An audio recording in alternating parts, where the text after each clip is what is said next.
Studio Delhi. बंद करो ये गाना वाना, अब कोई न बजाना। सटा यहाँ का पूरा हुआ, कहीं और है जाना। क्या समझे? बंद करो ये गाना वाना, अब कोई न बजाना। सटा यहाँ का पूरा हुआ, कहीं और है जाना। बड़े बड़े जी बोलवले लेट होला। बम गिरी चाहे बम गोला, लिया राइफल लिया, यहाँ तो हिलल तो पक दे। बम गिरी चाहे बम गोला, माला रही जादो जी के टोला।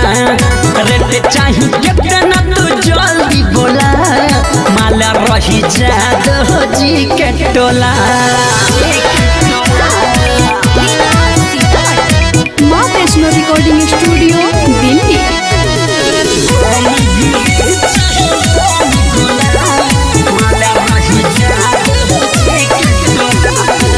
आवत बारात बात साच ह, एगो गाना औरी पनाच हो। अरे अब चाय दलो ना, के नहीं हिलाता रू, अब तो हम आईनी हम। आवत बारात बात साच ह, एगो गाना औरी पनाच हो। इज्जत के बात न जाए, कोई खून खराबा।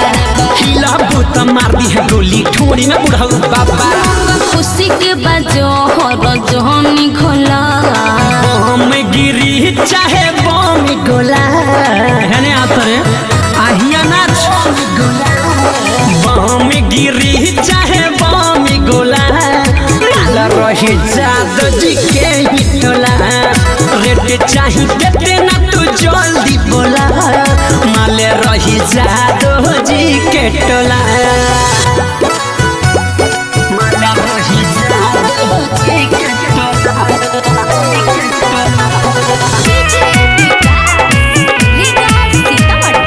माँ वैष्णो रिकॉर्डिंग स्टूडियो दिल्ली। करत हुई है इंतजार ह, तुरले बारू चौकी लागी डर हो। अच्छा ना भगवा। आ देखत न बारू पकड़ में बड़ा। करत हुई है इंतजार ह, तुरले बारू चौकी लागी डर हो। कदम भर पाई कबू आके दोसर बेरा। आज न जाए दे हम, चला शशि लाल के डेढ़ा। बाबू रसिक पर भगना बुझा भोला। बम गिरी चाहे बम गोला, हिला लो आपकी तो देख ली हम। बम गिरी चाहे बम गोला, माल रही जादो जी के टोला। रेट चाही कितना तू जल्दी बोला, माल रही जादो जी के टोला। बंद करो ये गाना वाना, अब कोई न बजाना। सटा यहाँ का पूरा हुआ, कहीं और है जाना। बड़े बड़े जी बोलवले लेट होला। बम गिरी चाहे बम गोला, लिया राइफल लिया, यहाँ तो हिलल तो पक दे। बम गिरी चाहे बम गोला, माला रही जादो जी के टोला। रेट चाही कितना तू जल्दी बोला, माला रही जादो जी के टोला।